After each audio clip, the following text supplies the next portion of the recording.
শুক্রবার উত্তর মালদার তৃণমূল প্রার্থী প্রসূন বন্দ্যোপাধ্যায়ের সমর্থনে রোড শো করলেন ঘাটাল লোকসভা কেন্দ্রের তৃণমূল কংগ্রেস প্রার্থী তথা অভিনেতা দীপক অধিকারী ওরফে দেব।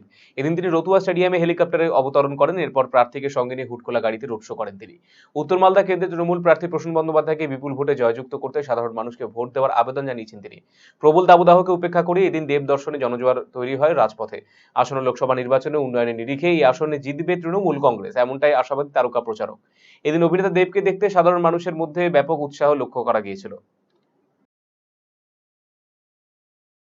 আজকে আমি প্রসূনদার প্রচারে এসেছিলাম এবং যেটা দেখলাম উত্তর মালদা ভালো পরিস্থিতি আছে, তিনি ভালো পরিস্থিতি আছে এবং মালদা মানুষকে বলবো এবারে তৃণমূল কংগ্রেস এবং আমার মনে হয় আমাদের যিনি প্রার্থী প্রসূনদাকে সুযোগ দিন, কারণ একজন শিক্ষিত আইপিএস অফিসার, দক্ষ অফিসার এবং আমার মনে হয় রাজনীতির মধ্যে শিক্ষিত মানুষের শিক্ষিত মানুষের দরকার। একদম এই 7 তারিখে নির্বাচন।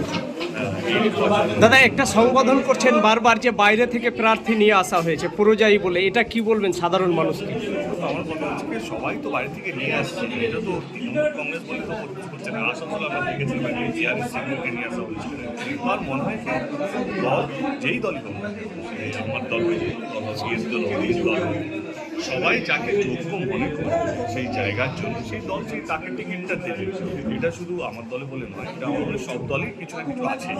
সেই জায়গা থেকে এইটা বড় কথা নয় কে বাইরে থেকে আছে, সবাই আমরা ভারতীয়। এবারে এইভাবে যদি বিভাজন করা হয়, এইভাবে যদি প্রচার করা হয়, অন্য পাকিস্তান থেকে তো কাউকে নিয়ে আসা হয়, বিজেপি নিয়ে আসছে না, অন্য কোনো দল নিয়ে আসছে।